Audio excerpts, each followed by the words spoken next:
Well, good afternoon. This is Plant Smart Living with Farmer Fred. I'm really glad you could join me today. I'm down here below my pond where my 4 raised garden beds are, and I wanted to share some tips and ideas with you today on how you can direct sow your Connecticut field pumpkin variety in your garden beds. And so I'm really glad you could join me today.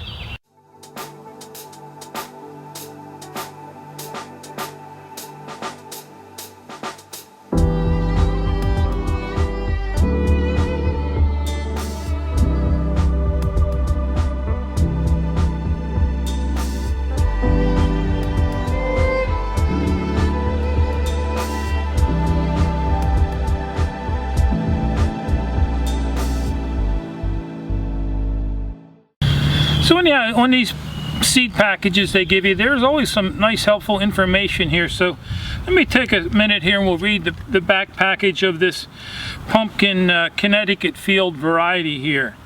It says the Connecticut field is excellent for large jack-o'-lanterns. Averages 15 to 25 pounds.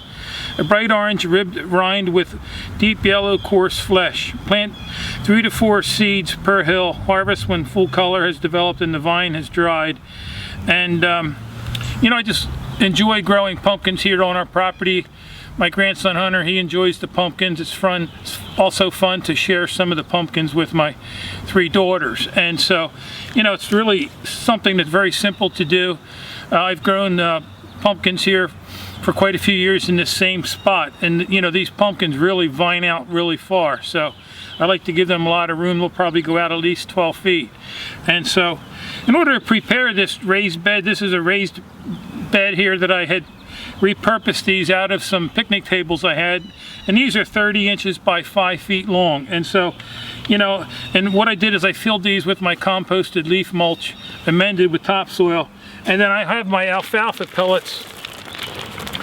You really want to make sure you fertilize these really well, because these pumpkins, they're heavy feeders, and so they, I use this alfalfa pellets. They have a 3-2-2, 3% nitrogen, 2% phosphorus, and 2% potassium, and so it's a nice slow release fertilizer throughout the summer. Also, once I make my compost tea, I'll probably feed these pumpkins and a lot of my vines or melons every couple weeks with some compost tea. So I'm going to take my garden fork and just work those pellets into the soil.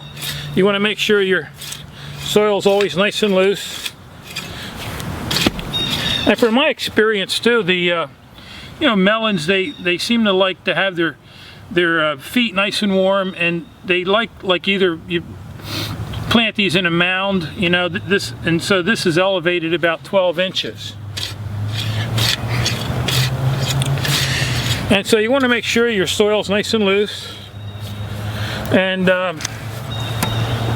what I'm going to do is just plant about 6 of these seeds. I always like to overseed a little bit, and I'm simply going to just take some out of the pack and lay them on the ground on top of the soil here, about 2 inches apart. And the nice thing about using that garden fork is it allows the alfalfa pellets to fall down into the soil. That way they're just not laying on top of the soil. And then I'm going to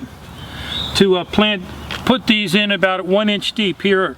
In the back of the pack it tells you a planting depth of 1 inch, and they like full sun, and then maturity is 100 to 110 days, and then you're to direct sow these after the danger of frost. And so what I'm going to do then is just take my finger and push these down into the soil. And before I cover them up, I like to mark my rows, and I have these 2 red spikes here. I'm going to mark each end. You could either use a stick, it doesn't matter, and then just backfill it simply with your hand. It's something really simple to do. And then I'm going to just pat it down here, and then take your watering can and water these in real nice. And then I'm going to take one of my mini greenhouses that I have here in the wagon. These are my empty salad containers that I like to repurpose and use them as a mini greenhouse. And then, so I'm going to simply just cover those and then put a brick on top.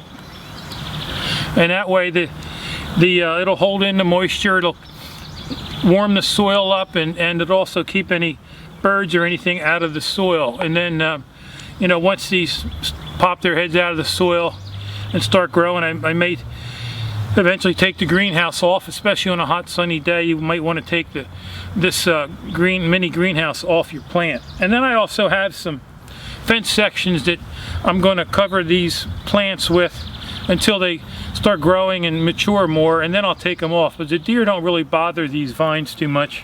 And then another trick that I have too, that I use for my melons or pumpkins, is I'll put an egg crate or a milk crate over my pumpkins so that the groundhogs won't eat them. Last year I did grow my pumpkins down here in the same spot, and I had a groundhog eat one of my pumpkins. In fact, I did a video on that called Beware of the Pumpkin Eater.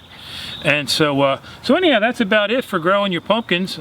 It's always, again, I would encourage you to think about growing those in your garden. It's kind of something fun to do, to share with your children or grandchildren or friends.